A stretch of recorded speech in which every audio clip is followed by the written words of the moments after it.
Hello everyone, welcome to this amazing platform of our channel Paneshwar for competitive examinations and I am Piyush. तो इस video में हम बात करने वाले जो भी आपका एयरफोर्स ग्रुप एक्स वाई का एग्जामिनेशन है, सेकंड शिफ्ट का खत्म हो चुका है। तो उसमें आपके जो जो क्वेश्चन आए हैं उसके साथ के साथ मैं आपको उसका आंसर भी बताऊंगा कि इन क्वेश्चंस का आंसर क्या था जो मुझे अभी तक स्टूडेंट्स ने भेजे हैं। इसके अलावा हम यहाँ पर इंपॉर्टेंट टॉपिक की बात भी करेंगे जो कि आपके आने वाले शिफ्ट में आपके लिए यूजफुल हो सकते हैं। ठीक है ना? तो फटाफट से शुरू करते हैं। सबसे पहले मैं आपके जो जीके का सेक्शन था, जीके के बारे में यहाँ पर बात कर लेते हैं। आपके क्या क्या क्वेश्चंस बने हैं और उनके क्या क्या यहाँ पर आंसर्स होने वाले हैं। ठीक है ना? हम एक एक करके सबके बारे में बात करेंगे ना। यहाँ पर आपके जो क्वेश्चंस मेरे पास हैं, सबसे पहला क्वेश्चन यहाँ पर एक बच्चे ने भेजा था कि जो T20 वर्ल्ड कप है, T20 वर्ल्ड कप किसने जीता था? ठीक है ना, 2020 वाला। तो 2020 का T20 वर्ल्ड कप जीता है वेस्ट इंडीज ने। ठीक है, किसने जीता है भाई? वेस्ट इंडीज ने जीता है। ऑलराइट, फिर आपका एक क्वेश्चन आया था यहाँ पर कि जो आपका 2020 का फिल्म फेयर अवार्ड्स है, ठीक है ना, फिल्म फेयर अवार्ड से क्वेश्चंस आपके आए हैं, फिल्म फेयर अवार्ड्स ऑफ 2020। ठीक है ना? अब ये क्वेश्चन तो याद नहीं था, बट जो भी मुझे बताया है उसमें ये था कि आपका फिल्म फेयर अवार्ड से कोई क्वेश्चन बना था। तो देखो यहाँ पर आपका इस फिल्म फेयर अवार्ड 2020 में जो अगर मैं बात करूँ सबसे ज़्यादा 13 अवार्ड्स किसको मिले हैं, तो गली बॉय मूवी को मिले हैं। यानी कि आपको अगर बेस्ट मूवी की बात करें, बेस्ट एक्टर की बात करें, ठीक है ना, तो गली बॉय मूवी को ही ये आपके सारे के सारे अवार्ड्स यहाँ पर मिले हुए हैं। ठीक है? ऑलराइट, यहाँ पर आपको ये सारी की सारी चीज़ें क्लियर होंगी। अब यहाँ पर हम अगर थर्ड क्वेश्चन की बात करते हैं तो यहाँ पर आपसे कोबोल का फुल फॉर्म पूछा गया था, है ना। जो आपकी कोबोल लैंग्वेज है, आपको पता होगा भाई, ये आपकी एक कंप्यूटर लैंग्वेज होती है और इसका फुल फॉर्म क्या होता है? तो कॉमन बिजनेस ओरिएंटेड लैंग्वेज। एक बार मैं आपका लिख भी देता हूँ यहाँ पर, common business business oriented oriented language. ठीक है ना? तो ये होती है आपकी कौन सी? COBOL language. ठीक है, तो ये बात हो गई। नाउ अगर मैं आपसे बात करूं यहाँ पर फोर्थ क्वेश्चन की, ठीक है ना, तो आपका देखो, और रिवर्स से दो तीन क्वेश्चन बने हैं। तो सारे के सारे बच्चे जो आने वाले, जिनका अभी आने वाली शिफ्ट में एग्जामिनेशन है, वो रिवर्स से क्वेश्चन जरूर करके जाएं, क्योंकि रिवर का आपका शिफ्ट 1 में भी देखने को मिला है और शिफ्ट 2 में भी इसके क्वेश्चन आपके देखने को मिल रहे हैं। ठीक है ना? नाउ फिफ्थ क्वेश्चन की अगर मैं आपसे बात करता हूँ तो एक क्वेश्चन आपका यहाँ से, अच्छा, पॉलिटी से आपका एक क्वेश्चन आया है। ठीक है ना? पॉलिटी से क्वेश्चन जो बच्चा था उसे याद नहीं है, बट स्टिल आपका एक क्वेश्चन पॉलिटी से आया था।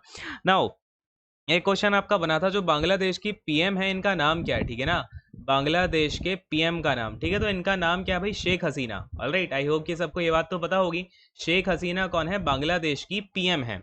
चलिए अगले क्वेश्चन की बात करते हैं। तो आपका एक क्वेश्चन बना था कि जो आपका जम्मू एंड कश्मीर है, यानी कि JNK, यहाँ के गवर्नर कौन है? ठीक है ना, जम्मू एंड कश्मीर के गवर्नर कौन है? तो ये आपको पता होना चाहिए कौन है भाई? मनोज सिन्हा है। ठीक है ना? आई होप कि आप सबने राइट टिक इसको किया होगा, तो मनोज सिन्हा आपका यहाँ पर राइट आंसर होगा ना। और क्वेश्चंस की बात करते हैं तो आपका एक, अच्छा देखो, यहाँ पर मैंने आपको बताया भी था, जो फर्स्ट वाली शिफ्ट थी कि सोलर सिस्टम पढ़ के जाना, एक ना एक क्वेश्चन इससे पक्का आएगा। तो देखो फिर से आपका एक क्वेश्चन आ गया यहाँ पे। अब आपसे क्या पूछा गया था कि जो अर्थ का ट्विन प्लानिट है, अर्थ का ट्विन जो आपका सिस्टर है, किसको बोला जाता है? अर्थ का ट्विन सिस्टर तो किसको बोला जाता है भाई? वीनस को बोला जाता है। पता होगा सबको, है ना? तो फटाफट से बताओ। और अगर, और हाँ, इसके अलावा आपको अगर और भी क्वेश्चंस याद हैं तो वो भी आप नीचे कमेंट करके यहाँ पर बता सकते हो। ठीक है ना? तो फटाफट से देखो, अब यहाँ पर हम अगर और क्वेश्चंस की बात करते हैं तो एक क्वेश्चन आपका आया था, जो मालदीव्स है, वहाँ की करेंसी क्या है? मालदीव्स की करेंसी क्या है? मालदीव्स की करेंसी, ये पूछा गया था आपसे। तो देखो, मालदीव्स की करेंसी कौन सी है? रुपया है। ठीक है ना? अपने यहाँ रुपया चलता है और वहां पर क्या चलता है? रुपया चलता है। ठीक है ना? याद तो रहेगा सभी को। और आई होप कि कुछ लोग करेक्ट करके आए होंगे, और मुझे पता है कुछ लोगों ने इसका इनकरेक्ट आंसर भी किया है। खैर कोई बात नहीं। यहाँ पर देखो, अगले वाले क्वेश्चन की अगर मैं आपसे बात करता हूँ तो एक क्वेश्चन आपका पूछा गया था कि pascal is the unit of, ठीक है ना, क्या पूछा गया था कि पास्कल आपकी किसकी यूनिट है? पास्कल इज यूनिट ऑफ, तो सबको पता ही होगा पास्कल किसकी यूनिट होती है? प्रेशर की होती है ना? किसकी होती है? प्रेशर की यूनिट होती है। ठीक है ना? अच्छा, अब अगर मैं आपसे बात करता हूं कि आपका और कौन से क्वेश्चंस बने हैं, तो फिलहाल जीके में आपके इतने क्वेश्चन जो है बच्चों ने भेजे हैं। स्टिल आपको अगर और कोई क्वेश्चन याद है, आपने एग्जामिनेशन दिया हुआ है, तो वो नीचे आप कमेंट करके मुझे बता सकते हो, जिससे कि मैं आपको उसका सोल्यूशन या फिर जो भी आंसर होगा वो प्रोवाइड करवा दूंगा। ठीक है ना? और भी मैं आपको इससे क्या होगा कि आने वाले टाइम में आपके जो भी कट ऑफ वगैरह बनेगी या फिर आपके कितने सेफ अटेम्प्ट्स होने चाहिए, वो सारी की सारी बातें मैं आपको प्रेडिक्ट कर पाऊंगा। अब हम बात करेंगे आपसे इंग्लिश की। इंग्लिश में आपके कैसे क्या क्वेश्चंस बने हैं और किस क्वेश्चन का क्या करेक्ट आंसर था। ठीक है ना? तो देखो भाई, वेट अ सेकंड, यहाँ पर अगर मैं आपसे इंग्लिश की बात करता हूँ, है ना, तो इंग्लिश में सबसे पहले तो आपका एक ईडियम आया था, कौन सा? Taken to task. ठीक है ना? टेकन टू टास्क, इस ईडियम का आपसे मतलब पूछा गया था। तो देखो इस ईडियम का मतलब होता है कि जैसे कि आपने लेट्स से आपको होमवर्क करने को दिया आपके टीचर ने, ठीक है, आपने होमवर्क किया नहीं, तो उसने उठा के आपकी वॉट लगा दी, मतलब उठा के उसने आपको खूब सारी बातें चिल्लाई, लेक्चर दिया और उसके बाद में आपको उठा के बाहर खड़ा कर दिया। तो उसको हम क्या बोलते हैं, एक तरीके से आपको टेकन टू टास्क, है ना, उन्होंने अपने हाथों पे उठा लिया आपको कि भाई तुमने ये काम किया कैसे नहीं, है ना, तो इसको हम बोलते हैं टेकन टू टास्क। बात मेरी समझ गए होगे सभी लोग। अच्छा, एक क्वेश्चन आपका आया था कि आपको यहाँ पर स्पेलिंग मिस्टेक बतानी थी, किसमें भाई, वैरायटी में। तो देखो स्पेलिंग जो वैरायटी की होती है वो क्या होती है, VARIETY, ठीक है ना, ये होती है आपकी वैरायटी की करेक्ट स्पेलिंग। और आपका एक क्वेश्चन आया था कि यहाँ पर आपको वैलिड की वर्ब फॉर्म पूछी गई थी, ठीक है ना, जो आपका ये तो वैलिड, देखो वैलिड की आपसे वर्ब फॉर्म पूछी गई थी, तो इसकी वर्ब फॉर्म होती है वैलिडेट, ठीक है ना, वैलिड की क्या होती है, वैलिडेट होती है। पता है ना सभी को, सब लोग करेक्ट करके तो आए हो। चलो नेक्स्ट वाले क्वेश्चन की अगर मैं आपसे बात करता हूँ, अगला वाला क्वेश्चन आपका ये आया था कि जो आपका ये अगर मैं आपसे बात करूं, इरेडिकेट होता है, ठीक है ना, इरेडिकेट का आपसे सिनोनिम पूछा गया था, है ना, इरेडिकेट का आपसे क्या पूछा गया था, सिनोनिम पूछा गया था।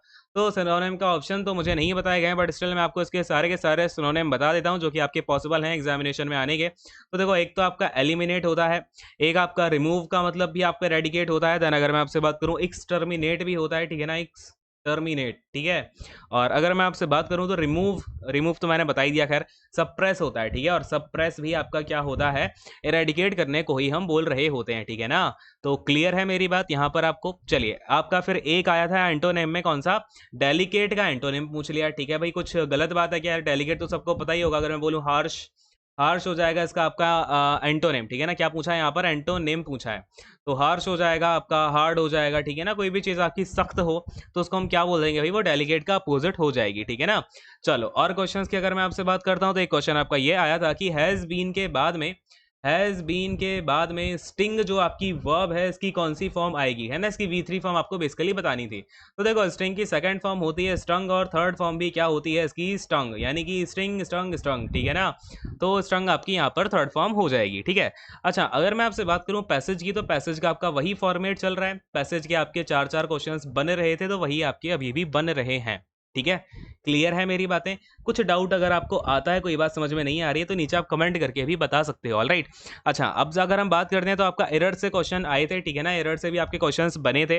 नाउ एक क्वेश्चन आपका वॉइस से और एक क्वेश्चन नरेशन से बन ही रहा है, ठीक है ना, वो मैंने आपको बताया भी था, वॉइस से आपका एक क्वेश्चन और नरेशन यानी कि आपका एक्टिव पैसिव और जो आपका डायरेक्ट इनडायरेक्ट होता है वहां से भी एक एक क्वेश्चन बना था।